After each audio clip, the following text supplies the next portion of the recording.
হজরত ইব্রাহিম আলাইহিসসালামের পিতা আজর ছিলেন একজন মূর্তি পূজক। তিনি নিজে মূর্তি তৈরি করতেন এবং সেগুলোর পূজা করতেন। একদা হজরত ইব্রাহিম আলাইহিসসালামের পিতা আজর তাকে বললেন, বাবা ইব্রাহিম, তুমি এই মূর্তিগুলো বাজারে নিয়ে গিয়ে বিক্রি করে আসো। যুবক ইব্রাহিম আলাইহিসসালাম তখনও নবুয়ত পাননি। তিনি কৌতূহলবশত তার পিতাকে জিজ্ঞাসা করলেন, আব্বাজান, এই মূর্তিগুলোর শক্তি এবং ক্ষমতা কি? তার পিতা তখন জবাব দিল, হে ইব্রাহিম, এই মূর্তিগুলোর ক্ষমতা হলো এরা আসমান, জমিন, চন্দ্র, সূর্য সবকিছু সৃষ্টি করেছে এবং আমাদেরকেও সৃষ্টি করেছে। এই মূর্তিগুলো হলো আমাদের খোদা, তাই এই মূর্তিগুলোর উপাসনা করা এবং ইবাদত করতে হবে। এই বলে আজর মূর্তিগুলোকে একটি ঝুড়িতে ভরে ইব্রাহিম আলাইহিসসালামের মাথায় তুলে দিল। হজরত ইব্রাহিম আলাইহিসসালাম তখন সেই মূর্তিগুলো নিয়ে বাজারের উদ্দেশ্যে রওনা দিলেন। প্রতিমধ্যে রাস্তায় তার প্রসাবের তলব হলো। হজরত ইব্রাহিম আলাইহিসসালাম তখন সেই ঝুড়িটি রাস্তার এক পাশে রেখে প্রস্রাব করতে গেলেন এবং কিছুক্ষণ পরে এসে তিনি দেখলেন মূর্তিগুলো শরীর পানি দিয়ে ভেজা। তখন ইব্রাহিম আলাইহিসসালাম মূর্তিগুলোকে জিজ্ঞাসা করলেন, কি ব্যাপার, তোমাদের শরীর পানি দিয়ে ভেজা কেন? কিন্তু মূর্তিগুলো কোনো কথা বলল না। ইব্রাহিম আলাইহিসসালাম খেয়াল করে দেখলেন তার পাশে একটি কুকুর দাঁড়িয়ে আছে এবং তখনও সেই কুকুরটি নিচ দিয়ে পানি পড়ছে। ইব্রাহিম আলাইহিসসালামের আর বুঝতে বাকি রইল না যে এই কুকুরটি প্রস্রাব করে এগুলো শরীর ভিজিয়ে দিয়েছে। হজরত ইব্রাহিম আলাইহিসসালাম এবার রাগান্বিত কণ্ঠে চিৎকার করে বলতে লাগলেন, কি ব্যাপার, তোমরা নাকি খোদা এই সুন্দর আকাশ জমিন সবকিছু সৃষ্টি করেছ, তাহলে তোমরা এই সামান্য কুকুরের হাত থেকে নিজেকে রক্ষা করতে পারলে না কেন? কুকুর যখন তোমাদের শরীরে প্রস্রাব করছিল তখন তোমরা এখান থেকে দৌড় দিলে না কেন, অথবা কুকুরকে তাড়িয়ে দিলে না কেন? তোমরা কেমন খোদা যে তোমরা নিজেরা নিজেদের রক্ষা করতে পারো না? এই বলে ইব্রাহিম আলাইহিসসালাম রাগান্বিত হয়ে সেই মূর্তির ঝুড়িটি নদীর পানিতে ফেলে দিল এবং নদীর পানিতে চুপিয়ে চুপিয়ে মূর্তিগুলোকে গোসল করিয়ে সারিবদ্ধভাবে দাঁড় করালো। এরপর সেই মূর্তিগুলোকে বলতে লাগলো, তোমরা যদি সত্যি খোদা হয়ে থাকো তাহলে এখান থেকে বাজার পর্যন্ত তোমরা নিজেরা হেঁটে হেঁটে যাবে, আমি সামনে হেঁটে যাব আর তোমরা আমার পিছু পিছু হেঁটে যাবে। এই বলে ইব্রাহিম আলাইহিসসালাম হাঁটা শুরু করলেন। কয়েক কদম হাঁটার পরে তিনি পিছনে তাকিয়ে দেখলেন মূর্তিগুলো এখনও পিছনে আগের জায়গায় দাঁড়িয়ে আছে।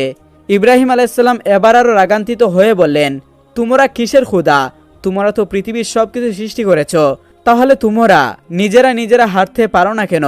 তোমাদেরকে আমি কিছুতেই খোদা বলে স্বীকার করি না। এই কথা বলে ইব্রাহিম আলাইহিসসালাম একটি রশি বের করে সবগুলো মূর্তিকে কোমরে বাঁধলেন এবং রশির একটি মাথা নিজ হাতে রেখে টান দিয়ে টেনে হিঁচড়ে বাজার দিকে নিয়ে গেলেন। বাজারে পৌঁছে তিনি দেখলেন মূর্তিগুলোর অবস্থা খুবই বেহাল।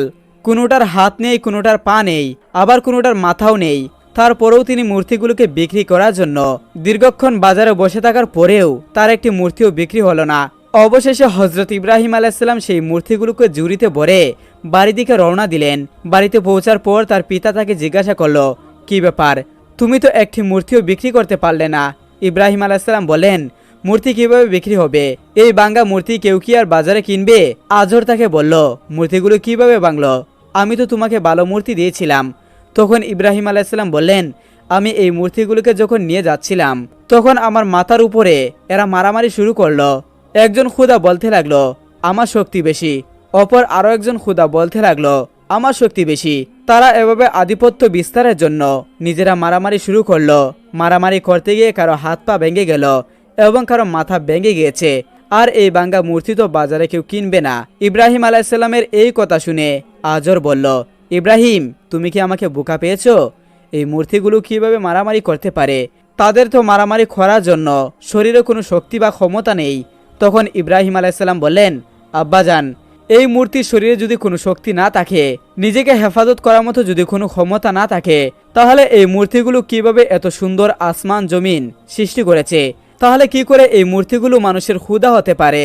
আপনি কেন এই মূর্তিগুলোকে মানেন এবং এদের উপাসনা কেন করেন? ইব্রাহিম আলাইহিসসালামের মুখে এমন যুক্তি শোনার পর আজর কোনো উত্তর দিল না, সেখান থেকে চলে গেল। তখন ইব্রাহিম আলাইহিসসালাম গভীরভাবে ভাবতে লাগলেন, তাহলে এত সুন্দর পৃথিবী সৃষ্টি করেছেন কে এবং এত সুন্দর মানুষকে কে বানিয়েছেন? এই সৃষ্টির স্রষ্টাকে খুঁজে পাওয়ার জন্য হজরত ইব্রাহিম আলাইহিসসালাম তখন মরিয়া হয়ে উঠলেন। একদিন হজরত ইব্রাহিম আলাইহিসসালামের গ্রামের লোকজনরা এসে বললেন, ইব্রাহিম, আমাদের গ্রামের মধ্যে অনেক বড় মেলার আয়োজন করা হয়েছে। গ্রামের প্রতিটি লোক সেই মেলায় অংশগ্রহণ করবে, তোমাকেও সেই মেলায় যেতে হবে।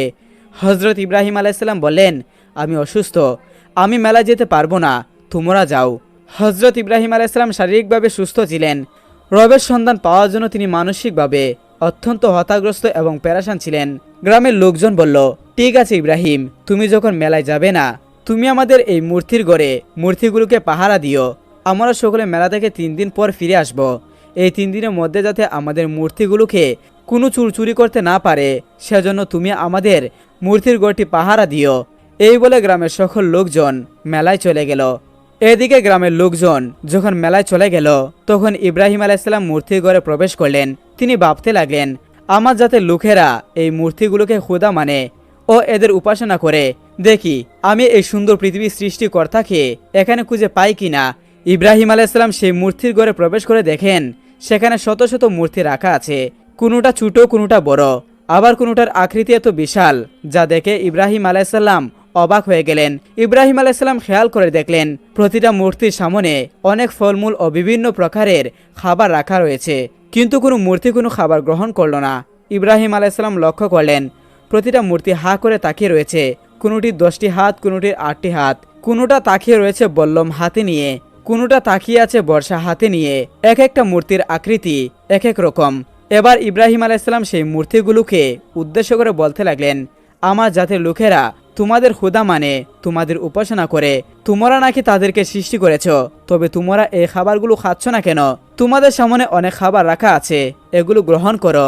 ইব্রাহিম আলাইসাল্লাম বারবার মূর্তিগুলোকে এভাবে বলতে লাগলেন এবং তিনি নিজের হাতে প্লেটগুলোকে মূর্তিগুলোর সামনে ধরলেন এবং বললেন, খাবার খাও। তিনি প্রতিটি মূর্তির সামনে গিয়ে সেগুলো খেতে বললেন, কিন্তু কোনো মূর্তি খাবার গ্রহণ করল না। ইব্রাহিম আলাইসাল্লাম এবার রাগান্বিত কণ্ঠে বললেন, তোমরা কেমন খোদা? তোমরা এই পৃথিবী সৃষ্টি করেছো কিভাবে? তোমরা তো নিজেরাই বলতে পারো না, খেতেও পারো না। তোমাদের কেউ মানুষ তৈরি করেছে, তবে তোমরা মানুষের খোদা হও কি করে? তোমরা এই পৃথিবীর স্রষ্টা, আমি তা কোনোভাবে বিশ্বাস করি না।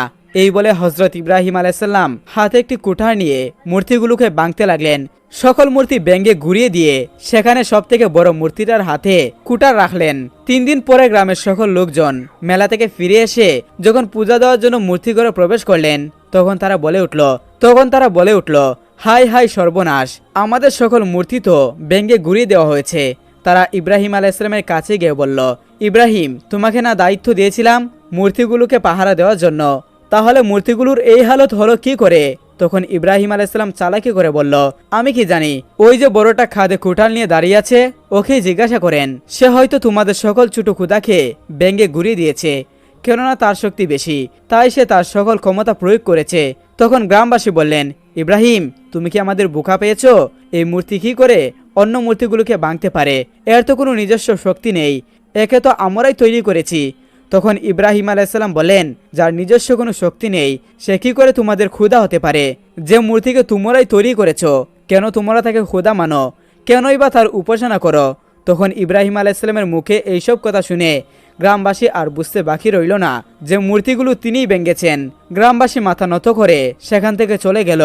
এরপর ইব্রাহিম আলাইসাল্লাম প্রকৃত স্রষ্টাকে খুঁজে পেতে মরিহা হয়ে উঠলেন। অতঃপর ইব্রাহিম আলাইসাল্লাম উপযুক্ত হয়ে ওঠার পর তার কাছে হজরত জিবরাইল আলাইসাল্লাম আল্লাহর পক্ষ হতে নবুয়ত বাণী নিয়ে আসলো। ওই সত্য ধর্মের সন্ধান পাওয়ার পরই ইব্রাহিম আলাইসাল্লাম উপলব্ধি করলেন যে মহান আল্লাহ তাআলাই এই বিশ্ব জাহানের স্রষ্টা ও প্রতিপালক।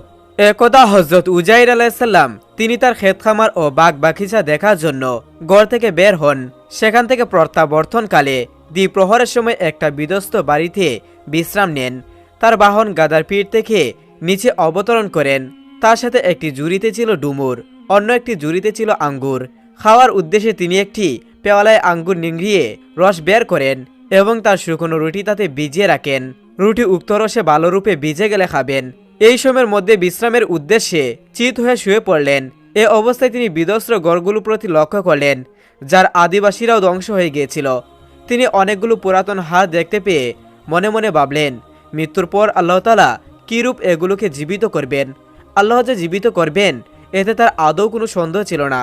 এ কথাটি তিনি কেবল অবাক বিস্ময়ের সাথে ভেবেছিলেন। অতঃপর আল্লাহ রব্বুল আলামিন মৃত্যুর ফেরেশতাকে পাঠিয়ে তার রূহ কবজ করান এবং 100 বছর পর্যন্ত মৃত অবস্থায় রেখে দেন। 100 বছর পূর্ণ হলে আল্লাহ তাআলা উজাইরের নিকট ফেরেশতা পাঠিয়ে দেন।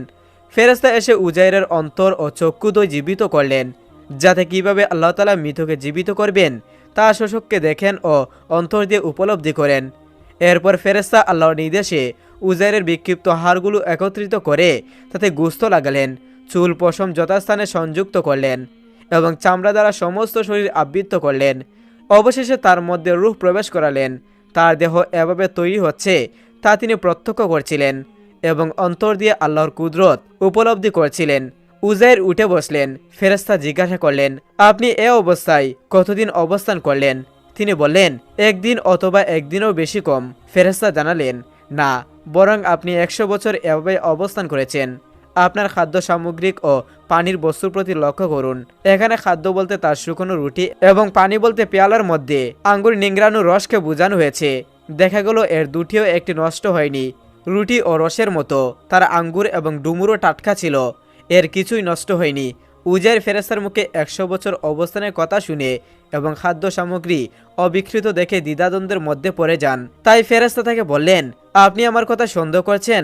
তাহলে আপনার গাধাটির প্রতি লক্ষ্য করুন। উজাইর লক্ষ্য করে দেখলেন যে তার গাধাটি মরে পচে গলে প্রায় নিশ্চিহ্ন হয়ে গিয়েছে। হাড়গুলো পুরাতন হয়ে যত্রতত্র বিক্ষিপ্ত হয়ে পড়ে রয়েছে। অতঃপর ফেরেশতা হাড়গুলোকে আহ্বান করলেন। সঙ্গে সঙ্গে হাড়গুলো চতুর্দিক থেকে এসে একত্রিত হয়ে গেল এবং ফেরেশতা সেগুলো পরস্পরের সাথে সংযুক্ত করে দিলেন। উজাইর তা তাকিয়ে দেখছিলেন। তারপর ফেরেশতা উক্ত কঙ্কালের রগ, শিরা, উপশিরা সংযোগ করলেন, গোশত দ্বারা আচ্ছাদিত করলেন এবং চামড়া ও পশম দ্বারা তা আবৃত করলেন। অবশেষে তার মধ্যে রূহ প্রবেশ করালেন। ফলে গাধাটি মাথা ও কান খাড়া করে দাঁড়ালো এবং কিয়ামত আরম্ভ হয়ে গিয়েছে ভেবে চিৎকার করতে লাগলো। যখন উজাইর আলাইহিসসালামের নিকট এই বিষয়টি সুস্পষ্ট হয়ে গেল, তখন তিনি বলে উঠলেন, আমি জানি যে আল্লাহ তাআলা সর্ববিশেষ সর্বশক্তিমান, মৃত্যুকে জীবিত করা সহ যে কোনো কাজ করতে তিনি সম্পূর্ণ সক্ষম। অতঃপর উজাইর আলাইহিসসালাম উক্ত গাধার পিঠে আরোহণ করে নিজ এলাকায় চলে যান, কিন্তু সেখানে কোনো লোকই তিনি চিনতে পারলেন না, আর তাকেও কেউ চিনতে পারল না। নিজের বাড়িঘরও তিনি সঠিকভাবে চিনে উঠতে পারছিলেন না। অবশেষে দাঁড়ানোর বসে নিজের মনে করে এক বাড়িতে উঠলেন। সেখানে অন্ধ ও পঙ্গু বৃদ্ধাকে পেলেন, যার বয়স ছিল 120 বছর। এই বৃদ্ধা ছিল উজাইরের পরিবারের দাসী। 100 বছর পূর্বে তিনি যখন বাড়ি থেকে বের হয়ে যান, তখন ওই বৃদ্ধার বয়স ছিল 20 বছর এবং উজাইরকে সে চিনত। বৃদ্ধা বয়সে উপনীত হলে সে অন্ধ ও পঙ্গু হয়ে যায়। উজাইর জিজ্ঞাসা করলেন, হে বৃদ্ধা, এটা কি উজাইরের বাড়ি? বৃদ্ধা বলল, হ্যাঁ, এটা উজাইরের বাড়ি। বৃদ্ধা মহিলাটি কেঁদে ফেলল এবং বলল, এতগুলো বছর কেটে গেল, কেউ তার নামটি উচ্চারণও করে না, সবাই তাকে ভুলে গিয়েছে। উজাইর নিজের পরিচয় দিয়ে বললেন, আমি সেই উজাইর। আল্লাহ তাআলা আমাকে 100 বছর মৃত অবস্থায় রেখে পুনরায় জীবিত করেছেন।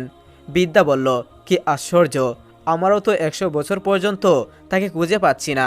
সবাই তার নাম ভুলে গিয়েছে, কেউ তাকে স্মরণ করে না। তিনি বললেন, আমি সেই উজাইর। বৃদ্ধা বলল, আপনি যদি সত্যি উজাইর হন, তাহলে উজাইরের দোয়া আল্লাহ তাআলা কবুল করতেন। কোনো রোগী বা বিপদগ্রস্তের জন্য দোয়া করলে আল্লাহ তাআলা তাকে নিরাময় করতেন এবং বিপদ থেকে মুক্ত দিতেন। সুতরাং আপনি আমার জন্য দোয়া করুন। আল্লাহ তাআলা আমার দৃষ্টিশক্তি ফিরে দিলে আপনাকে দেখব এবং আপনি উজাইর হলে আমি চিনব। তখন উজাইর দোয়া করলেন এবং বৃদ্ধার চোখে হাত বুলিয়ে দিলেন। এতে তার অন্ধত্ব দূর হয়ে গেল। তারপর তিনি বৃদ্ধার হাত ধরে বললেন, আল্লাহর হুকুমে তুমি উঠে দাঁড়াও। সাথে সাথে তার পঙ্গুত্ব বিদরিত হলো। সে উঠে দাঁড়ালো। অতঃপর উজাইরের দিকে তাকিয়ে বলে উঠল, আমি সাক্ষ্য দিচ্ছি আপনিই উজাইর। এরপর ওই বৃদ্ধা বনি ইসরাইলের মহল্লায় চলে গেল। সে দেখল তারা এক আসরে জামাত হয়েছে। সে আসরে উজাইরের এক বৃদ্ধ পুত্রও উপস্থিত ছিল, যার বয়স 118 বছর। পুত্রের পুত্ররাও তথা উপস্থিত ছিল। তারা আজ পৌর। বৃদ্ধা মহিলা এক পাশে দাঁড়িয়ে মজলিসের লোকদেরকে ডেকে বলল, উজাইর তোমাদের মধ্যে আবার ফিরে এসেছেন। কিন্তু বৃদ্ধার এ কথা তারা হেসে উড়িয়ে দিল। তারা বলল, তুমি মৃত্যুক। বৃদ্ধা নিজের পরিচয় দিয়ে বলল, আমি অমুক, তোমাদের বাড়ির দাসী। উজাইর এসে আমার জন্য আল্লাহর নিকট দোয়া করেছেন। তিনি আমার দৃষ্টিশক্তি ফিরিয়ে দিয়েছেন এবং পঙ্গু পা সুস্থ করে দিয়েছেন। উজাইর বলেছেন, আল্লাহ তাকে 100 বছর মৃত অবস্থায় রেখে আবার জীবিত করে দিয়েছেন। এ কথা শোনার পর লোকজন উঠে উজাইরের বাড়িতে গেল এবং তাকে ভালো করে দেখল। উজাইরের বৃদ্ধ পুত্র বলল, আমার পিতার 2 কাঁধের মাঝে একটি কালো তিল ছিল। সুতরাং সে কাঁধের কাপড় উঠিয়ে তিল দেখে তাকে চিনতে পারল এবং বলল, ইনি আমার পিতা উজাইর।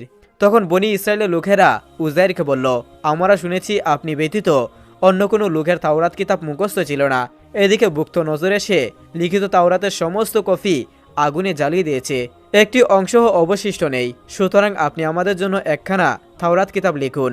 ভুক্ত নজরের আক্রমণকালে উজাইরের পিতা শাহরুখা তাওরাতের একটি কপি মাটির নিচে পুঁতে রেখেছিলেন, কিন্তু সেই স্থানটি কোথায় উজাইর ব্যতীত আর কেউ জানত না।